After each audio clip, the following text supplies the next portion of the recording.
Bueno, los temas que vamos a tratar hoy son un poco qué son las empresas, la clasificación que se pueden armar de cada una de las empresas, un poco qué es la FIP, cómo se está organizada la FIP, tanto ese nombre muchas veces no se conoce cómo está bien organizada, y vamos a ver cómo sería una inscripción en la FIP de una empresa que va a arrancar o que es nueva y que seguimos inscribiendo en la FIP.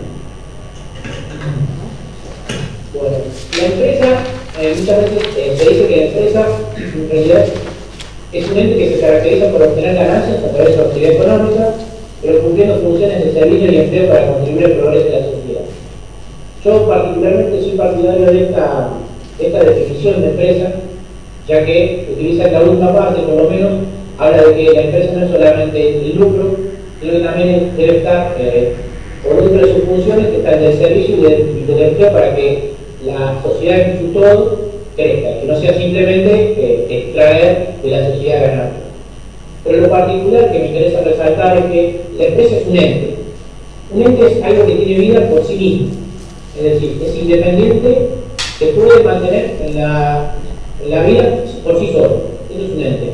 Entonces la empresa es algo que tiene vida por sí mismo, independientemente de quiénes son sus dueños o quiénes son sus propietarios.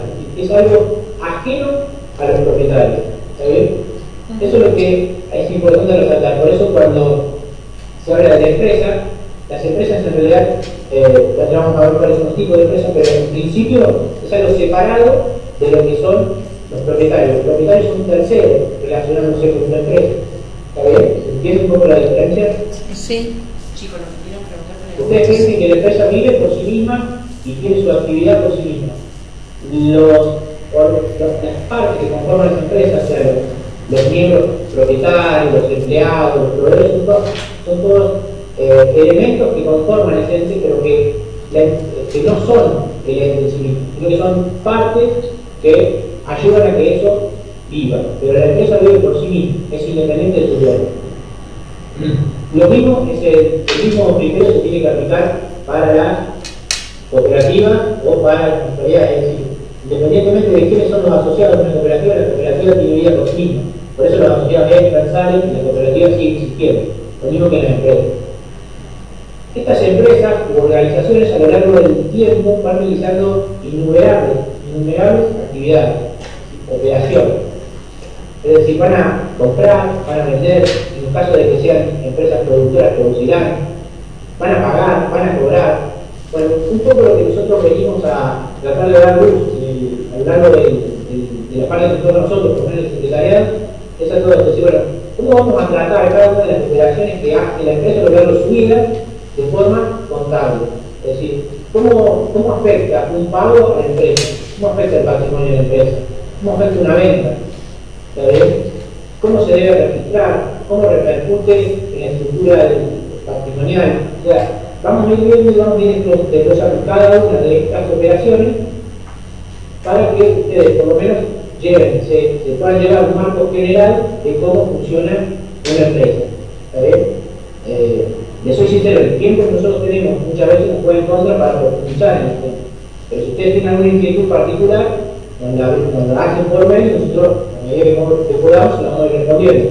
Pero la idea por ahí no es que salgan contadores, pero sí que conozcan de muchos temas que se tratan en la vida diaria de la empresa, por ejemplo. Como decía recién uno de los chicos, o sea, yo muchas veces realizo tareas sistemáticamente porque ya está predefinido de esa forma. Bueno, tal vez, yo no sé si le voy a poder dar por el tiempo en el que tengo una profundidad tal al tema que ustedes puedan desarrollar un sistema contable, pero sí que por lo menos sepan comprender el asiento de sueldo, ¿está bien? Que van a realizar todos los meses. Bueno, como segundo tema, íbamos a ver la clasificación de las empresas. Ahora vamos a ver distintos tipos de clasificaciones de empresas. Una va a ser por la forma jurídica, otra por el tamaño, por la actividad y por la procedencia de capital. Son clasificaciones distintas, es como si dijeran, bueno, vamos a clasificar a los seres humanos. Primero por raza, después por religión, después por edad. Entonces, siempre clasificamos empresas, pero de distintos puntos de vista. Según su forma jurídica, nos vamos a encontrar con empresas unipersonales. Si bien la ley de sociedades no da características de empresas, las empresas unipersonales serían aquellas empresas en donde una sola persona es toda la empresa. ¿Está bien? La ley de sociedades en Argentina no se reconoce como una sociedad a las empresas unipersonales. Pero muchas veces cuando se habla de un kiosco, que es una persona sola, que lo único que tiene es mercadería y que realiza la compraventa de mercadería, lo que se reconoce a nivel impositivo es que existe una empresa unipersonal. Pero como decíamos recién, esa empresa unipersonal es distinta a la persona que es dueña de ese kiosco. Siempre hagan esta distinción, en todos los casos. Si bien acá un poco confusa, ustedes piensen que siempre está separada. Después tenemos las sociedades comerciales, que las sociedades comerciales hay muchos tipos de sociedades comerciales. ¿Está bien? Y acá es donde empieza a prestarse un poco el tema de por qué existen sociedades anónimas, por qué existen sociedades de responsabilidad limitada, por qué existen sociedades colectivas. La ley de sociedades comerciales es una ley que lo que hace es regular cómo la gente se va a unir o de qué forma se va a unir para llevar a cabo una actividad al principio lícita. ¿Está bien? Entonces, bueno, lo que dice la ley de sociedades comerciales, como primer punto, obviamente, es que para que exista sociedad debe haber por lo menos dos personas. Una vez que existen dos personas, existe una sociedad. Esas sociedades, o de acuerdo a las responsabilidades que esas personas quieran tener frente a los terceros, van a poder elegir por algún tipo de sociedad. ¿Está bien? Las sociedades de personas, lo importante son las personas que conforman la sociedad. Las sociedades del capital, en el otro extremo, lo importante es el capital que va a aportar cada persona, independientemente de las características personales de ellos. En cambio, las sociedades mixtas, como son las responsabilidades, como que se mezclan las cosas. Pero en principio, lo que ustedes tienen que hacer la distinción es que las sociedades de personas, lo que realmente importa es las personas que van a transformar. En las sociedades del capital, lo importante es el capital que va a aportar cada persona, y no tanto así la persona en primera persona. Por ejemplo, vamos al ejemplo más fácil, que es una sociedad anónima. Una sociedad anónima se puede conformar una sociedad anónima para explotar una mina del cielo, en las condiciones de los árboles. A mí no importa quién va a poner la plata, ni si la persona es buena persona o mala persona. En principio lo que importa es cuánto va a aportar. ¿Okay? Entonces, la persona en sí misma no importa. Entonces la ley le da ciertas responsabilidades a estas personas que aportan con respecto a los terceros. Por ejemplo, una persona que forma parte de una sociedad anónima va a responder por las deudas de esta sociedad hasta el capital que aportó, y nada más, porque lo que importa es el capital. En cambio, una sociedad de personas, una sociedad colectiva, por ejemplo, lo que importa son las personas. Y en este caso, si dos personas nos juntamos, formamos una sociedad, la convertimos en colectiva, nos va mal y tenemos deuda, no vamos a responder solo con el capital que aportamos a la sociedad, sino que vamos a tener que responder con todo nuestro capital. ¿Está bien? Entonces, cuando nosotros estamos frente a un tipo de sociedad de capital o a un tipo de sociedad de personas, tenemos que saber cómo va a responder cada una de las sociedades si nosotros vamos a contratarlo. Y si nosotros tuviéramos que elegir un tipo de sociedad, tenemos que tener conciencia de que el tipo de sociedad que elijamos para conformar nos va a condicionar cómo vamos a tener que responder nosotros frente a los terceros. Cuando hablo de terceros, hablo de acreedores, de deudores, de proveedores, del Estado, de la municipalidad. ¿Sabéis cómo voy a tener que responder yo como persona frente a esos terceros? ¿Estamos más o menos hasta ahí? Sí. En el caso de la sociedad de responsabilidad limitada, se la marca como mixta porque tiene ciertas características de sociedad anónima, por ejemplo, que se responde por una parte del capital, pero a lo largo de la ley de sociedades se le van atribuyendo ciertas características que son propias de las sociedades colectivas. Por ejemplo, que tiene que tener un número determinado de socios, no pueden ser más de 50 socios, que los socios en realidad, se deben conocer, o sea, es como que es un poco, es como que toma características de la sociedad de personas, pero también toma características de la sociedad de capital. Por eso en realidad es algo mismo. Pero si nosotros la vemos desde el punto de vista de los aportes del capital, cómo se responde a terceros, los terceros van a responder, los socios de sociedades de responsabilidad limitada van a responder hasta el límite del capital que hayan aportado a esa sociedad. Por eso cuando hablamos recién de la empresa como un ente, acá cuando hablamos de sociedades de capital, se ve muy clara la diferencia entre lo que es el propietario y la sociedad. Yo, por ejemplo, me formo una sociedad anónima, agarro el dinero, la pongo en un banco, a ese dinero pongo toda la plata en el banco y compro acciones de una determinada empresa, por ejemplo IPF. IPF empieza a operar y resulta que se funde. Y va a tener que responder con su capital y pagarle todo su capital, va a tener que ejecutar todo su capital. Pero nadie me va a venir a pedir a mí que yo usara plata para pagar los deudas de IPF. Simplemente me van a ejecutar toda la plata que yo había puesto para comprar acciones y hasta ahí llega mi responsabilidad. O sea, ahí se ve claro que la sociedad es una cosa y la persona es otra. En cambio, como el ejemplo que yo le decía al principio, si yo compongo una sociedad, por ejemplo, mi mejor amigo, y decidimos empezar a operar, y decidimos formar una sociedad colectiva, bueno, en ese caso vamos a tener que responder hacia las deudas, no solo con lo que pusimos en esa sociedad, que separamos de nuestro patrimonio, sino con todo el patrimonio individual de cada uno de nosotros. ¿Está bien? ¿Se entiende la diferencia? Cualquier cosa me entienden y me preguntan. Sí.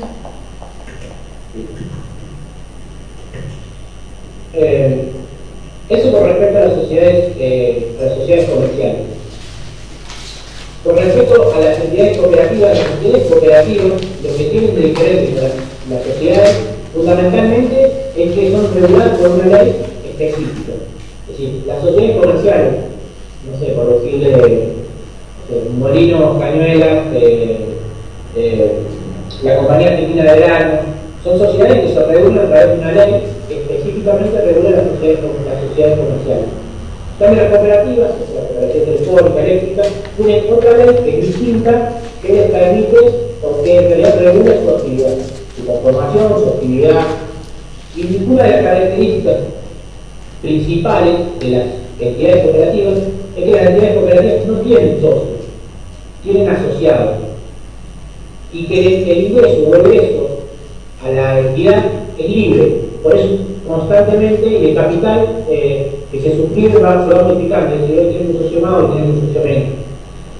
Y está forjado bajo la base del cooperativismo. Es decir, en realidad las cooperativas no ejercen su actividad para obtener no beneficios, sino que no para obtener utilidades. O sea, obviamente que cuando uno realiza una actividad, ya sea una cooperativa o una sociedad sin fin de lucro, en sí mismo está el lucro. O sea, no quiere decir que nosotros trabajemos al costo para no ganar. El problema es qué hacemos con eso que ganamos. En las cooperativas en realidad debería reinvertirse o para el bienestar de los asociados. En una sociedad comercial, nosotros realizamos una actividad, obtenemos un beneficio y nosotros con ese beneficio que obtenemos podemos hacer lo que queramos. Distribuimos la plata, reinvertimos, compramos una máquina. En las entidades cooperativas no se podría distribuir la plata entre los asociados. En principio, lo que hay que hacer es reinvertirlo para el beneficio, o en realidad para que cooperativamente todos los que conforman esa sociedad estén mejor. Esas son las diferencias más importantes entre una sociedad común y una cooperativa. No hablamos de socios, sino de asociados. Y no hablamos de beneficios, de utilidades, sino de beneficios. ¿Está bien? ¿Entiendes? Sí. Y que son regulados por leyes totalmente distintas con las sociedades comerciales. Y con esto de colaboración empresarial, muchas veces escuchamos por ahí que dos grandes empresas se unen para armar un puente va a cruzar el río Paraná, por ejemplo. En ese caso, los contratos de colaboración empresariales ya no son que dos personas se juntan y arman una empresa, sino que dos empresas se juntan y arman otra empresa. ¿Está bien? Sí. El contrato más conocido es el de una Unión Transitoria de Empresas. Es decir, las empresas se unen transitoriamente para lograr un PIB, aportan un capital determinado a cada una de ellas hasta que se logra ese PIB. ¿Está bien? La diferencia es que con relación a las sociedades comerciales está que son sociedades entre empresas. Las sociedades comerciales son sociedades entre personas. ¿Está bien? ¿Entendió? Sí. Si se lo digo. Bueno, con respecto a las sociedades comerciales, en el apunte viene especificado qué significa cada una de las sociedades, qué es una sociedad colectiva, qué es una sociedad comercial simple, una de capital industria. Está resumido en no más de dos o tres renglones. Está de una forma bien sintética. Si ustedes quieren profundizar en alguna en particular, porque les interesa, si voy a iniciar una actividad con un amigo y me interesa saber un poquito más sobre esta sociedad, si me convendría a este tipo de sociedad, si me convendría a algún otro tipo de sociedad, no hay problema, profundizamos. Pero por lo que van a tener ahí, ya les alcanza como para tener una idea de qué es cada uno de esos tipos de sociedades. ¿Bien? Sí. Eso en el secundario es lo mismo, que lo llamo estudiador, otra cosa.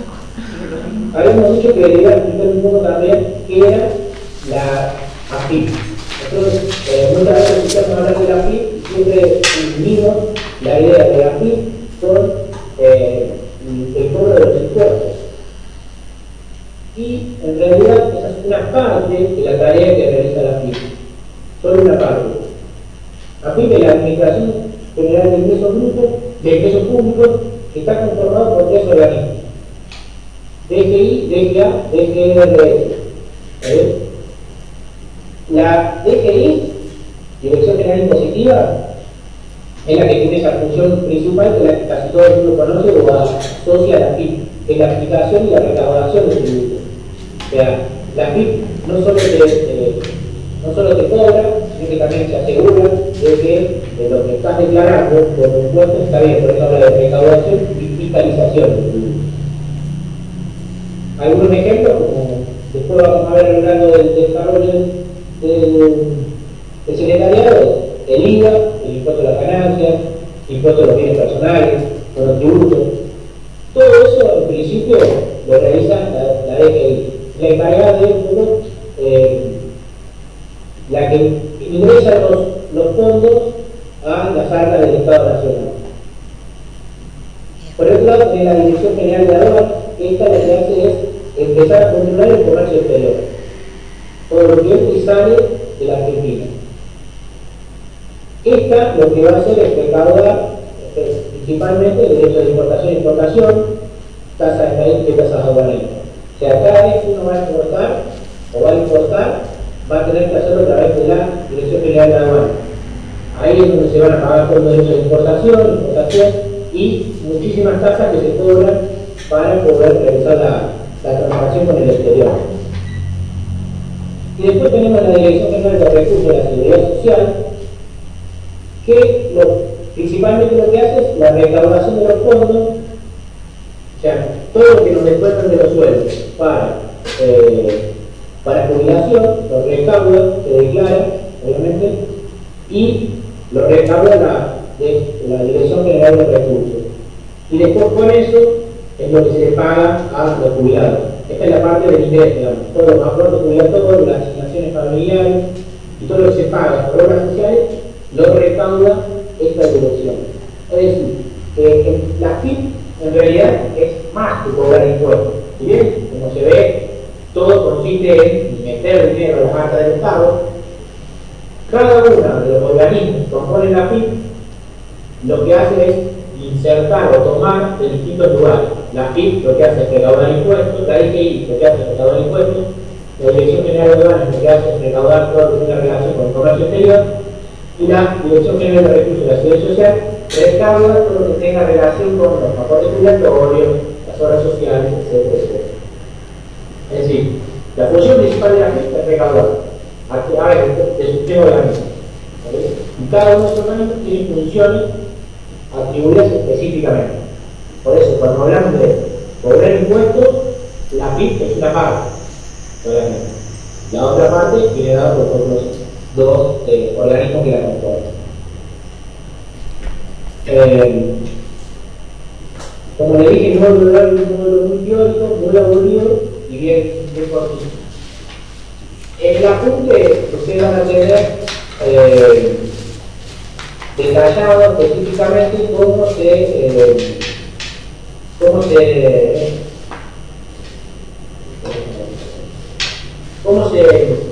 cuáles son los pasos y cuáles son los formularios que se necesitan para la inscripción de una nueva empresa ante la FIN. Es decir, bueno, vamos a necesitar que tenga QUIC, cuáles son los pasos para obtener el QUIC, cómo se hace la declaración de domicilio, muchos pasos que se van dando cuando se necesita inscribir una sociedad de la FIN. ¿Cuáles son los formularios que hay que completar?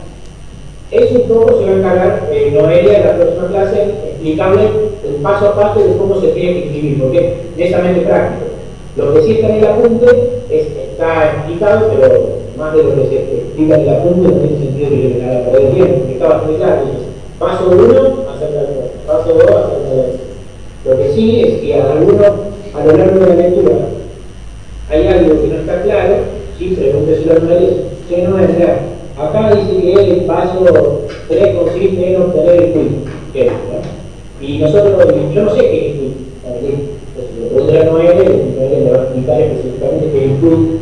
Si le dice, che, el formulario F420 hay que completarlo, bueno, Noelia le va a explicar qué es el formulario 420, para qué sirve, pero en sí es completar el formulario 420, obtener la constancia de QUIC, con la constancia de QUIC, el formulario 420, presentarse en tal ventanilla, y así es como tiene que ir leyendo paso a paso, qué obediencia, pero bueno, esto es que el programa existe. A modo de resumen de lo que a mí me interesa que ustedes se lleven como idea global, es que entiendan que la sociedad es distinta a los socios, son entes totalmente distintos. Las personas son una cosa, las sociedades son otra. Si bien las sociedades comerciales de personas es un poco más complicado ver esta diferencia, dado el tipo de responsabilidad que las personas tienen de limitar ante los terceros, pero así todo hay una diferencia entre lo que es la empresa y lo que es la persona que conforman los propietarios de la empresa. Y después que sepan distinguir básicamente en qué es una sociedad de capital, cuáles son las diferencias con una sociedad de personas. Específicamente decimos, mira, en una sociedad yo voy a agarrar y decir, bueno, mira, voy a vender, no sé, se me ocurre armas. Bueno, en ese caso yo debería estar seguro de que mi patrimonio personal no se va a ver perjudicado si ocurre cualquier cosa con mi negocio. En ese caso yo debería optar por un tipo de sociedad de capital. En el caso que sea una actividad menos riesgosa o el volumen de transacciones sea menor, podría optar por una sociedad comercial. Básicamente, ¿qué pasa? Cuando en el momento de empezar una empresa no se tiene por ahí la plata para arrancar una sociedad anónima, que es lo que puede ser. Entonces la ley lo que hace es darle la oportunidad de arrancar una cosita más barata y después la actividad B que se también más compleja. Pero si ustedes se llevan a una idea que una sociedad capital, lo importante son el capital, una sociedad de personas, lo importante son las personas, y que las personas propietarias de la sociedad son distintas a los entes, a las sociedades que conforman, para mí ya está bien porque es la idea que necesito que se lleve para cuando tengan un práctico con ella poder llevarlo adelante. Pero es que la cortita era más que nada conocerlos, era aburrida la de hoy. A mí me encanta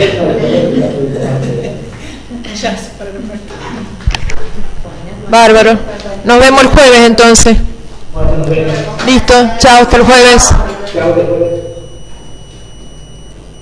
Que voy a salir. Los martes y los jueves. Claro.